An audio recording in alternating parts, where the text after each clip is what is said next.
Hey everyone, it's Stephanie with Keto Me Healthy, and I am bringing you a long-awaited video on how to break your 30-day fast. Really, this could probably apply to any longer fast. Maybe it was 5 days, maybe a week, maybe 2 weeks. But as you know, I did a 30-day fast, and I have not come to you with how I broke that fast. I know some of you are currently doing a 30-day fast and would just like some information on how I broke my fast. This isn't medical advice, so I'm not a doctor. It was hard for me to come up with or to find videos on exactly how to break a fast. So I wanted to make this video just to help those of you that are doing a fast, maybe follow some guidelines that I followed. I did find one video. I will try to link him in the description. I cannot think of his name right off the top of my head. I should have written it down, but I didn't. He was very helpful, and so I followed a lot of his guidelines. I think he did his over maybe 3 days. So I extended mine a little bit because obviously my fast was a lot longer than the typical fast. He did a 3-day break, and I think that was over a 5-day fast that he was breaking.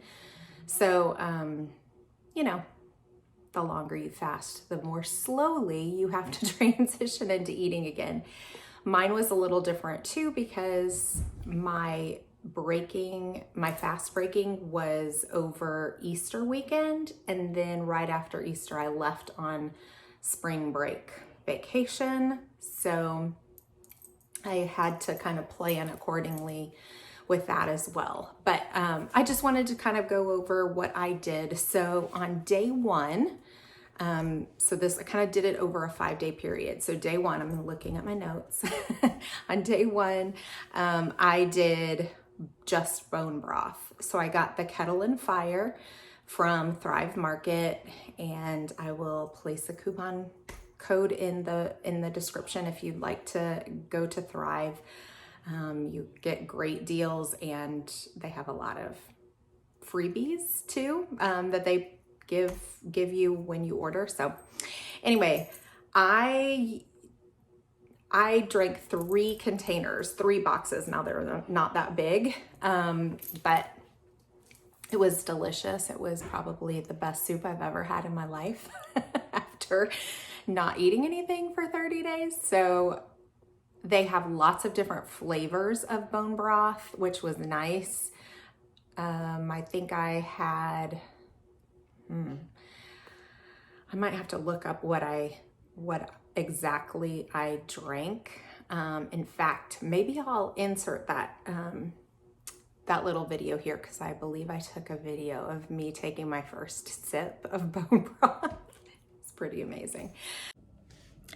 Hey YouTube, I just wanted to show you my bone broth. I heated it up in here because I plan on taking it to work in my Yeti to hopefully make sure that it stays somewhat warm today as I'm sipping on. Okay. Anyway, I just wanted to share with you my first taste of anything other than water for the last 30 days and let you know how it tastes. So I have my bone broth here, and let's take a taste.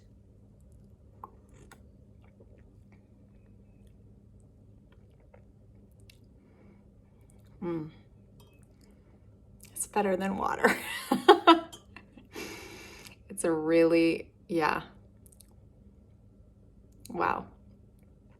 I'm looking forward to drinking this all day. I'm probably going to take one more with me to school and, heat it up at school. But anyway, cheers to bone broth. And okay, so that's all I did day one. So I had it 3 different times in the day. So kind of like breakfast, lunch, and dinner. I had a box each of bone broth. just starting kind of easing your system back into getting your metabolism back going and things like that. So day 2, I just did soft foods. So for breakfast, I had avocado with 2 tablespoons of kimchi. Now, I have to tell you, you want to take it easy on the kimchi. It's very good for like gut health and kind of getting your gut, getting the good bacteria back in your system, because when you lose the bad bacteria, you also lose the good bacteria. So it just helps with your gut health, but you don't want to overdo it. So if you overdo it, it's not going to feel good. So 2 tablespoons was perfect for me. I didn't have any issues. And then for lunch, I had the night before steamed some fresh broccoli, and I steamed it and steamed it and steamed it until it was very soft.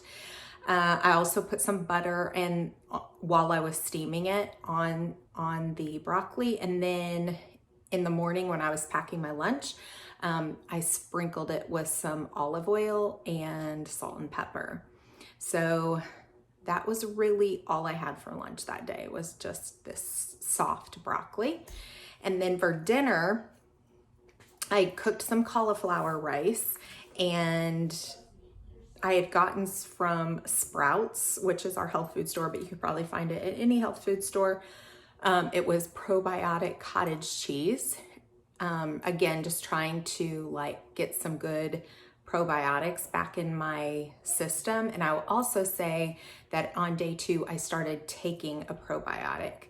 So I got a really good one, the kind that you keep in the refrigerator, because it has live active enzymes in it. And so you want to make sure that you get one that's good. It's kind of expensive, but it's good for your health or your gut and just getting things back into working order again after kind of slowing down a lot over the last 30 days. So I had that probiotic cottage cheese, the cauliflower rice, and then I had some canned green beans, some organic canned green beans. Of course, canned green beans are very soft, so I didn't really have to do anything to them other than just warm them up. And yeah, so that is all I had on day 2, just soft food, no meat, just things that I knew would metabolize really easily. And also I really chewed my food well. I took my time, even though they were steamed and cooked and soft, I made sure that I was chewing really well. And I did that every single day, really paying attention to how well I was chewing, because I thought that was really going to aid my system that's not used to having food in it for a while, aid it in the digestion and just hopefully not running into issues, which I really didn't.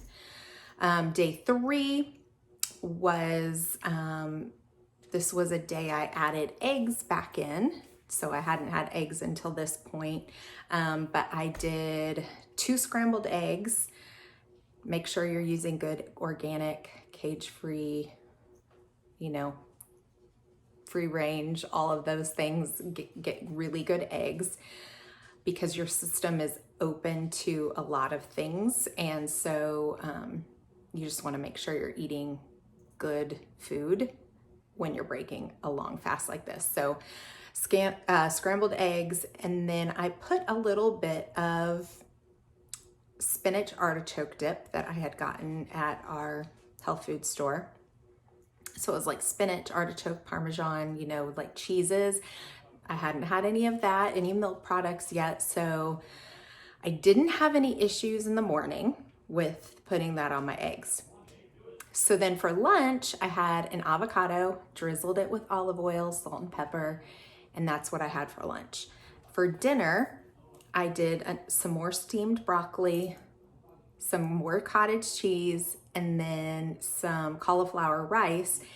And I put a little bit more of that spinach artichoke dip on my cauliflower rice. And right after probably 30 minutes after I got done eating, it caused some issues. So I was like, those are my first time kind of into the bathroom, and just had a lot of issues. My stomach hurt, a little bit of chills, I did not feel good after that. So I was thinking I probably overdid it on the cheese or the milk products, so I need to take it easy. So day 4 was Easter for us.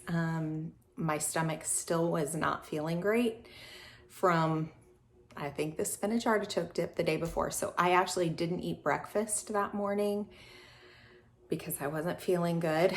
Lunch, obviously we did a big Easter ham, and I was really, really nervous because not only had I not been feeling well the night before and that morning, but I also hadn't had meat yet. So this was kind of going to be my first time to try meat again, and I was a little bit nervous about it, but I took 1 or 2 slices, cut them up really small, chewed them very well, and didn't have any issues. I was fine with the ham. My mom had made a loaded broccoli bake. So she took broccoli and cauliflower, had put cream cheese in it, which again made me a little bit nervous, and had cheese on it and had bacon bits. So it was kind of like a loaded baked potato, but just with broccoli and cauliflower. It was delicious. And I took some of that, and I didn't have any issues. So again, chewed my food really well, drank lots of water, but I didn't have issues with that. So I don't know. I think maybe what I noticed is some things that maybe my body had a little bit of reaction to. It had that reaction the first time, but then if I ate it again, I didn't have that same response. So maybe those are things that I have a little bit of sensitivity to, but after that initial re-entering into my system, I didn't have any issues with them again. So, and then we also had asparagus wrapped with bacon. And so I had some of that, and I was perfectly fine. Day 5. So this was actually, our travel down for spring break. So we were in the car all day. So I didn't have breakfast that morning just because, we were packing the car and getting out the door, and my kids just kind of grabbed quick things, and I didn't really have anything quick that I wanted to try right then. So I just didn't have breakfast. But for lunch, we stopped at a Freddy's. If you don't have Freddy's, it's similar, not as good as Culver's. If you don't have a Culver's, I don't know what it would be like. It's just a hamburger place, but very good. Butter burgers, and it's fresh meat. So I had one of those, but they did it in a lettuce wrap. I just had asked for no bun, and they were like, "Oh, would you like a lettuce wrap?" And I'm like, "Yes, thank you." So that's all I had. I only ate half of it, chewed it really well, but I could only eat half because I was, it made me full. So that's what I had for lunch. And then for dinner, we got to the hotel that we were staying in that night, and went to Texas Roadhouse. And so my daughter and I split a filet, and we got it with a salad and green beans. And so we just kind of split our meal, which was the perfect size or portion.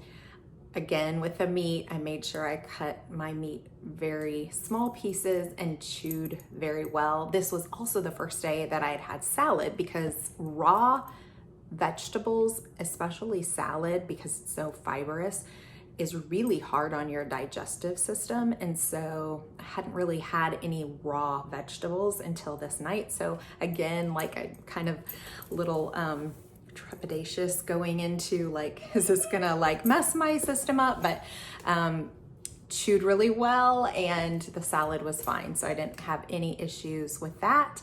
So that is how I broke my fast.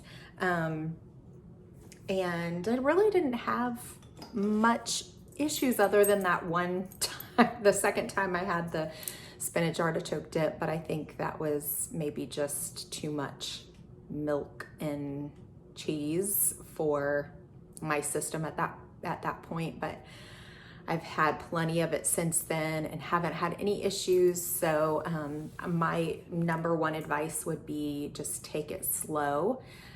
Some people say you should break your fast in half the number of days of your fast. Well, with me knowing that I was going on spring break, there was no way I was going to take 15 days to break a 30-day fast because I needed to be able to enjoy my spring break and have seafood and do all the, dips at the beach and all of that. So I knew that wasn't going to work, but I thought 5 days would be a good, very slow way to ease my way back into food. And I felt like it was a good amount of time. You obviously could take more time if you wanted to. You could do 2 days of bone broth, 2 days of soft foods before you introduce eggs and meat and all of that back in. But this worked out really well for me, and I really didn't have much issue with reintroducing food. And by mid-week of spring break, I was just eating normally. So anyway, yeah, that's it. So if you have any questions or want to know anything maybe that I didn't mention, just leave your question in the comment and I'll be happy to answer your questions. But that is how I broke my 30-day fast. So make sure you subscribe and like this video, and I'll see you in my next video when I'm going to talk about some of the issues I had in my 30-day fast or after my 30-day fast. Okay, see you next time.